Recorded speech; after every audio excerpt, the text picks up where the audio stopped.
in Aquarius, what to expect. The slogan for Pluto should be let go or get dragged. I know this from personal experience from Pluto in Capricorn, which it still is there right now, but for the past 16 years, anything that I held on to dragged me across the 16 years. Also, it felt very personal. It felt like somebody had access to like a journal of mine or the deepest fears in my brain, and those were the things that happened. Anything that I feared that would happen was pretty much what happened. And it was horrific and it was unrelenting and it went on and on and on. As many of you know, I've read all your messages. It's insane what we've all been through. Okay, so what's going to happen now that Pluto goes into Aquarius? First, let's discuss a little bit more about Pluto. I have my notes here. I'm sorry, I don't have a very good memory. So Pluto is the planet of destruction. It looks for the shadows, anything that's hidden from the community or individuals, anything that we hide, anything that we're in denial of, anything that we're just unaware of. It illuminates that. And it's the planet of death and rebirth, destruction. But its goal is to get you to be more self-aware, more in control, more just aware and alive. So it also it shines the light on power structures that are no longer working, whether that's in yourself or in community. So I don't want you to think of Pluto as a bad thing. It's like it will wreak havoc on your life, definitely, especially the more you hold on to things. But it's actually doing it in out of love and trying to help you become a better version of yourself. Some of the people that I lost during this time, though, I don't understand. It doesn't make any sense to me. That part of it I don't know. But in general, the other stuff, it is helpful and it is helping us. Okay, so supposedly we're supposed to come out like more empowered, gone are self-illusions, and that's just it. Okay, so Pluto, it takes 248 years for it to orbit the Earth. So it's because it's like an elliptical orbit. Each planet would be anywhere between 11 and 31 years in that planet. So thank God Pluto is not in Capricorn for 31 years, because I don't know if I would have made it. All right, so let's keep going down to my notes. All right, so that's where we're at right now. Pluto is going into Aquarius. It actually went into Aquarius. Let me write this down or look at my notes. It moved into Aquarius on March 23rd of last year, 2023. But it's been going back and forth, out of retrograde and direct. It was direct between March 23rd and May 1st of 2023, and then it went retrograde May 1st to June 11th, and then it went direct again until I believe September 1st, and that's when maybe some of us started to feel some of the Capricorn energy coming back strong. I might be wrong with that date right there. I was researching, I could not find, there was like different places say different dates. But anyways, I do know that October 11th was when Pluto went back into Capricorn, and this is the last run of it in Capricorn until it moves into Aquarius.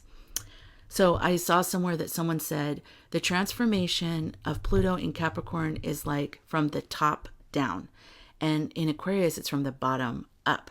So with Capricorn, it was all about how things looked, what kind of house you had, how pretty you were, if you had a good body, if you made good money. Like, it was really image focused. It was about authoritarian structures and just structure overall. Aquarius is about people, power to the people. It's a revolutionary sign. As a matter of fact, the last time Pluto was in Aquarius was what's the date on there? I'm so bad at dates. 1778, the French Revolution occurred during that time, 1778 to 1798.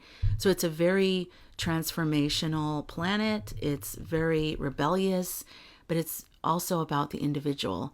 It's about humanitarian causes. It's about bringing the power back to the people. So it's a very good sign ultimately. But there's good and bad with everything. There's light and dark. We're in a dual dimension here. So there's good and bad to everything. Just like we saw a lot of the bad with Pluto in Capricorn. And we also saw some good, like some of the structure, some, leadership and hardworking energy is a good thing. But there's a dark side to that as well, as we all know. Okay, so now let me go back to my notes here. I'm sorry about that, but I have the worst memory in this. I'm still learning all this. Oh, okay. Aquarius is the sign of the water bearer. And a lot of people think that Aquarius is a water sign. It's not. It's an air sign. So a lot of where we're going to feel this need to change or being forced to change, like I said in the beginning, let go or be dragged, is in our thoughts, in our intellectual part of our life, belief systems, the way we've always thought about stuff. So if you feel yourself or people around you or the community, it's going to be a lot of resistance there. But Pluto's going to put the pedal to the metal and stay there about 20 years. It's going to be there about 20 years, they're saying. So it's going to be very revolutionary for how we are in community as people, as a group of people, but also in ourselves. And not only individuality and all of that, but technology, that's also going to advance, which is like kind of when I think about it, and I'm still new to astrology, but when I think about the individual and the community and humanitarian issues rising in importance and power at the same time that tech is, I think that's kind of a good counterbalance, because if tech rose right now, continue to rise, and staying in Capricorn, that could be kind of scary, I think, because then you're dealing with tech, but then authoritarian stuff. I don't know. I think power to the people is good in terms of maybe keeping this part tech in check. And, what was the other thing I was going to say? So this is all general. I'm going to break down more specific. And also, it's just going to be, everyone's going to feel this. This is affecting everyone. But it's Leo, Taurus, Scorpio, and Aquarius that are feeling this the most, just like the Capricorn, Pluto and Capricorn people were Cancer, Capricorn, Libra, and Aries. I'm a Libra rising and Aries moon, so I felt it completely. It was very life-altering to me. But yeah, so it is going to go back to individuality. Let's see, uniqueness. This is interesting. Uniqueness will become mainstream. It kind of already is. I feel like the writing's already on the wall with this one, with internet, with people. Look at me. I'm a person and I'm on this phone and I'm recording this for you. With social media, there's farmers that have popular accounts. There's people who own restaurants. Really, we're already starting to see the rise of the individual through social media and through being able to connect to the greater good without having to go through a middleman, especially in the entertainment industry. I just read an article yesterday that the music industry is not going to be the typical signing anymore. They're not developing artists, but let's face it, they haven't been doing that for a long time anyways and been reaping the rewards. It's going to be more like distribution. And so just be aware of that if you're a musical artist.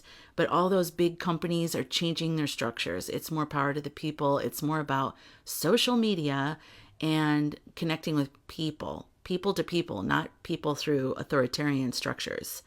Okay, let me just think. Let's see. Let me make sure I'm not forgetting anything. I think that's it. I think that's what I have so far.